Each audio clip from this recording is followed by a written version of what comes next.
Thank you very much. Good afternoon now. I'd just like to say a personal thank you to Dawn from TalkTalk Group, who's right royally stitched me up. I'm not even joining me on the stage. Bless her. So, my name's Ian Boothman, and I work for Openreach, and I'm currently leading the NGA2 trial, which is all to do with G.fast and FTTP on demand, or Fibre on Demand 2, as it's more commonly known. So, for those of you who remember way back to January, our CEO, Gavin, announced that we were going to launch an ultra-fast broadband vision, as such, which is a 10-year vision of about 500 megs, available across to sort of most of the UK. And this will be largely driven by a new technology known as G.fast, which I'm sure most of you are aware of, and also supplemented with a sort of premium service, which is our Fibre on Demand type service, which will more than likely be 1 gig in the short term. So BT has been working, our TSO office have now been working for quite a while in terms of trying to define and understand the standards and agree the sort of international standards that we want to use going forward. And this is something that they've been working on now for a good few years. Not in isolation, they've been working with the rest of BT Group as such, and have been involved in Openreach as well in some of our early trials. So we've already got existing trials in places like Adastral Park, which is where our main laboratories are. And we've also got trials in little places known as St James and Heatherset, where we are continuing to test the G.fast technology and the latest chipsets and all that sort of stuff that's coming out. And through those trials, they've shown basically that G.fast is capable of delivering ultra-fast speeds of quite a few hundred megabits a second. And I think the highest we recorded, or one of the highest speeds we recorded around there, was between 800 and 900 meg, which isn't bad going over a bit of wet string copper. So therefore, G.fast is sort of at the heart of our future thoughts and where we'd like to go.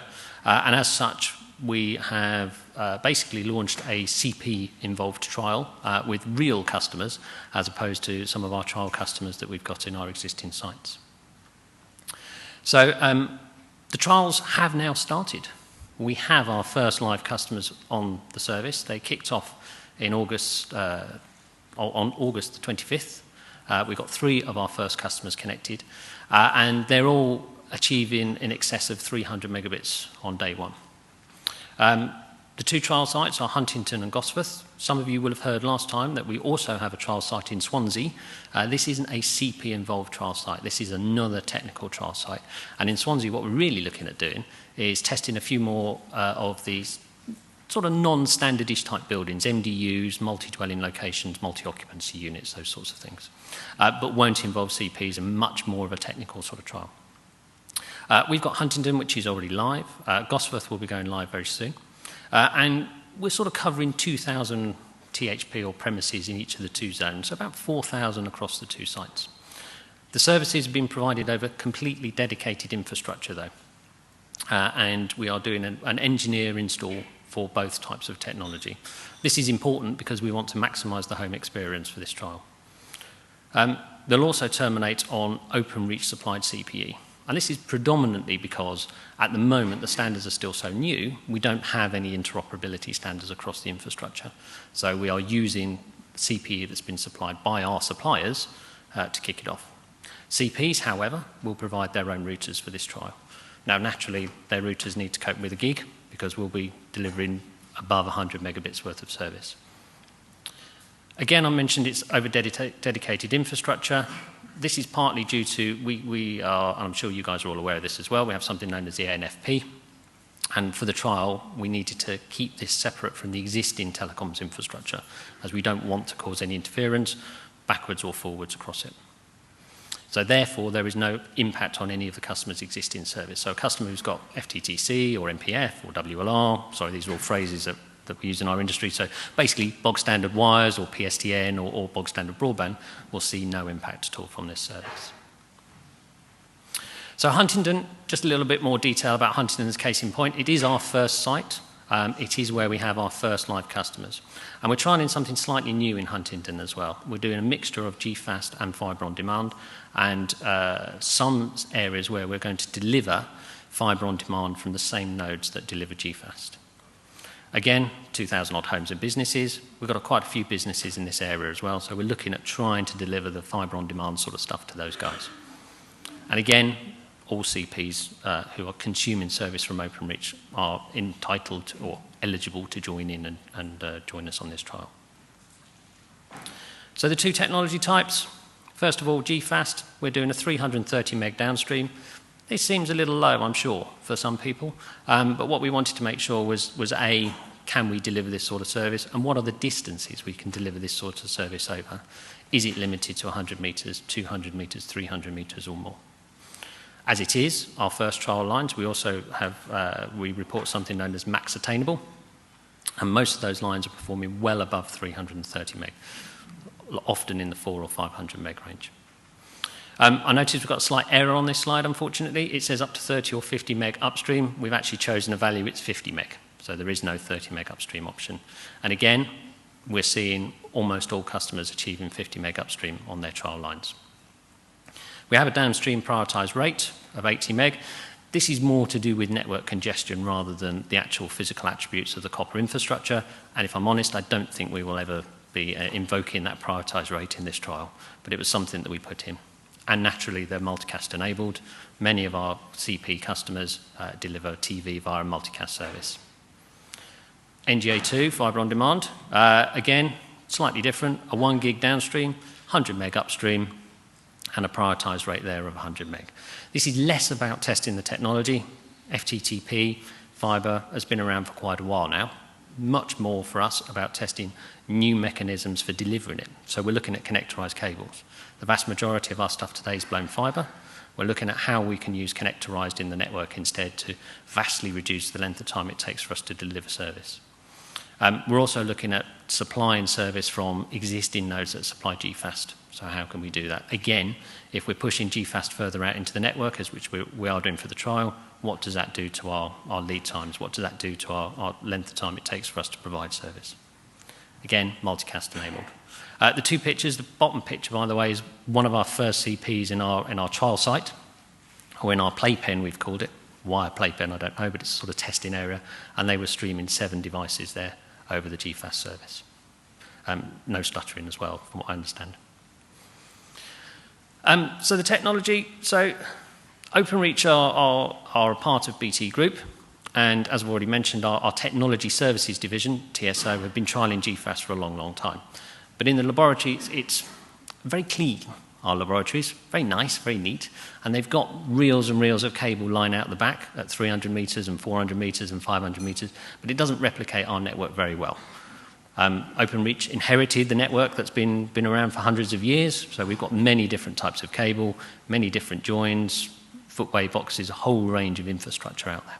So we wanted to test this in a little bit more detail. Admittedly, we're using separate infrastructure for a lot of it, but still understanding what it takes for us to get this stuff into the ground. How big are these units, for instance? How much work do we have to do to get them into a footway box? We also wanted to understand the interplay between G.fast and FOD. Again, dead straightforward in the lab, much, much more difficult in the field. As we mentioned, as you can see on the diagram, G.fast can be deployed in a variety of locations, so don't assume we're going to be smacking it up a pole. Don't assume it's going to be at a DP. It could be anywhere between that pole, that DP, and an existing cab. Some locations, it might be right next to the cabinet. We can get power from the cabinet, we can get fibre from the cabinet. Other locations, it might make much more sense for us to push it further out. So for the trial, we're choosing a range of locations. And in fact, Huntingdon and Gosforth are different. Gosforth is a lot more overhead, Huntingdon is much, much more underground. So we're trying the technologies in different areas. And as I've already mentioned, NGA2 FOD, we're looking at connectorisation, we're looking at different ways of deploying our fibre infrastructure. So, and this was the point I was going to hand over to Dawn, who's decided to leave me here all on my own, bless. But we were really encouraged by the engagement of our CPs, especially TalkTalk Group, who've chosen not to stand here. But working really hard with TalkTalk Group and BT Wholesale, and what's been really good is they've been able to help us with a lot of information, a lot of guidance, a lot of thoughts about what to do, how to use existing infrastructure where we can, how to use their processes for engaging with their customers, and how to get the best out of this trial. For instance, they've helped us with early suggestions and, you know, reusing customer lead-ins and a whole range of different things. So really, really good. They've also helped us to improve their interaction with them as well, understanding how, because in effect this is much more of it's not a business as usual process, but it's not a full-scale technical process, it's somewhere in between. And they've helped us to help us build systems and things like that with them. Also help us with fault journeys and a whole range of things as well. BT Wholesale have also gone one step further, and they've massively helped by encouraging more CPs to join in as well. So the likes of EE and Andrews and Arnold's and others, including BT Consumer and BT Business and PlusNet, to mention a few, are also on board on the trial. So my last slide before questions, and I've only got 5 minutes left, I'm conscious of the time. As mentioned, the progress to date so far, we kicked off on the 25th of August. We've got 3 customers connected on that first day. Very promising results so far. Our rate versus reach curves are looking good so far for the technology. And we're hoping it can only go better once we start looking at additional power and changes to other infrastructure. All the customers are receiving above 300 megs so far, which is great, which is enough for multiple 4K streams, UHD, whatever, the stuff that's coming over the hill. Admittedly, most of our customers are quite close to the DPUs today, but we are going to be pushing them a little bit further, as I've already mentioned. And very soon, we'll be starting our NGA2 FOD trial as well. So in the next month or so, we should have our first live customer. They do give us confidence. G.fast is performing well at the moment. We've got about 16 odd customers connected today, and so far they're all performing very well. And it's given us valuable insight into just how these lines are performing, how the infrastructure is performing, and how the technology is performing. The last piece on the slide here as well, we've got an ultra-fast website, which basically lists a little bit more about what's going on, how you can get involved, are you in an area, all those sorts of bits and pieces. I think that's it in terms of my slides. Yes, so open the floor to any questions. Conscious, I've only got a few minutes left, I believe.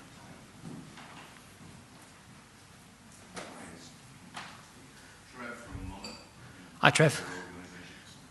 I'd be quite interested to hear what usage the customers are actually getting on with what, you know, quite fast connections compared to what we normally used to.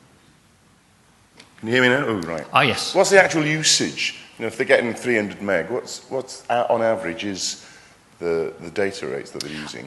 I'll be honest, I don't know at the moment, because Openreach are merely part of this. One thing I can do is try and find out, but we do know that our first trialist customers are using stuff like UHD, and we're encouraging them to use multiple devices. I don't think, you know, the data rates are massive at the moment as we're trying to build them up, but yeah, I don't have the exact details. Because the follow-on question would be, in forward planning, which presumably you have got, what usage do you think people are going to have? You know, is that what's driving your thinking about what speeds to be providing?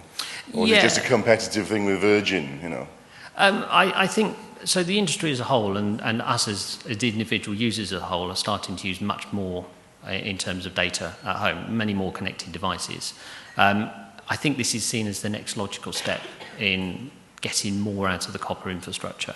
So one of the reasons why we started with a 330 meg product and not, for instance, a gig or 800 meg is because of that fact. It's, you know, today many customers aren't going to be consuming 330 odd megs, but give it 4 or 5 years' time, as we get multiple 4K HD TVs in the home, multiple HD streams, all those sorts of things, we will start to see that data rate increase.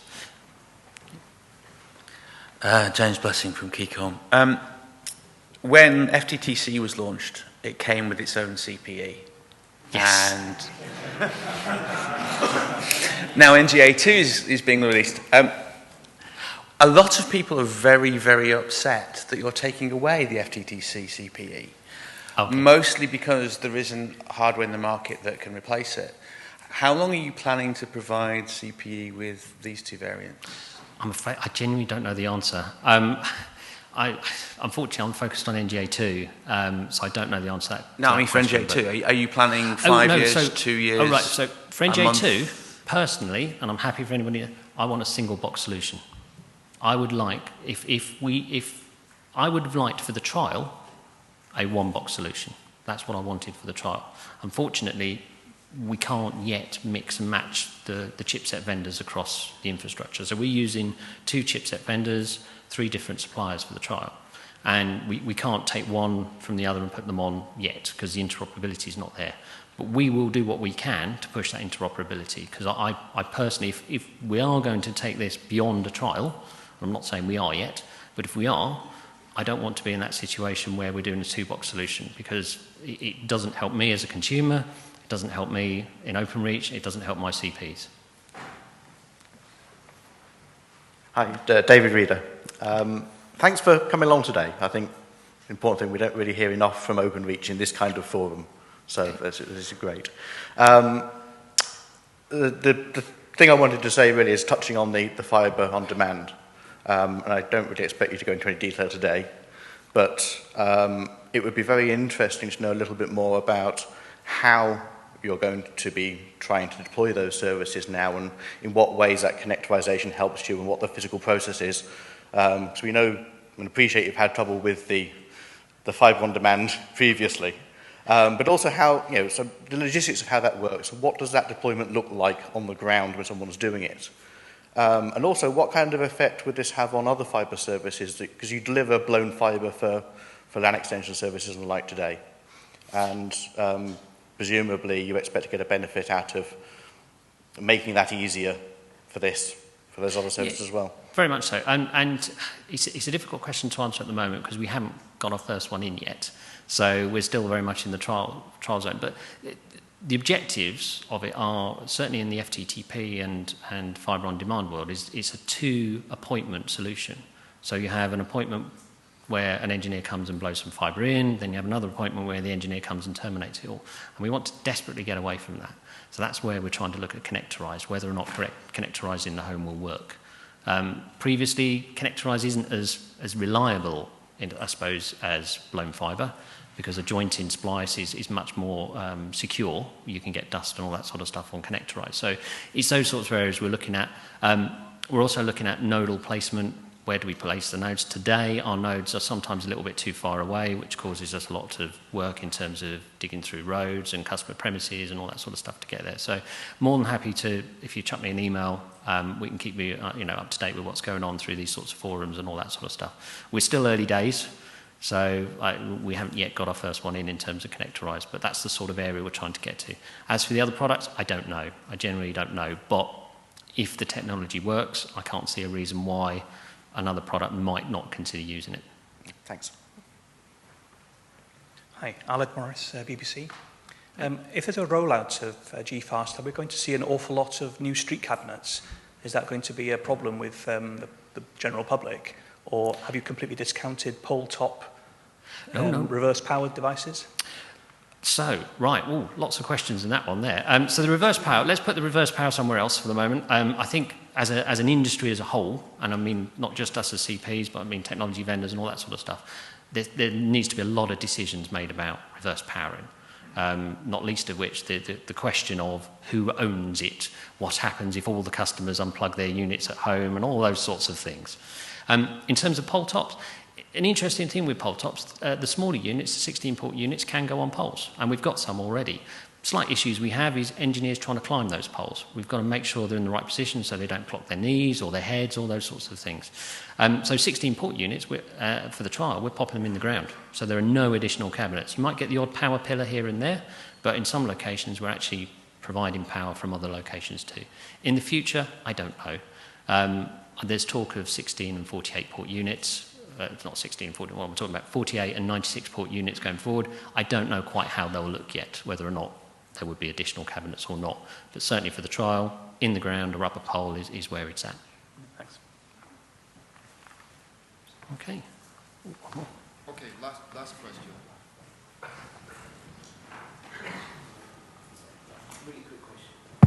Really quick question, Dave Freeman, Clarinet. How are you going to coexist with subloop unbundling operators? Good question.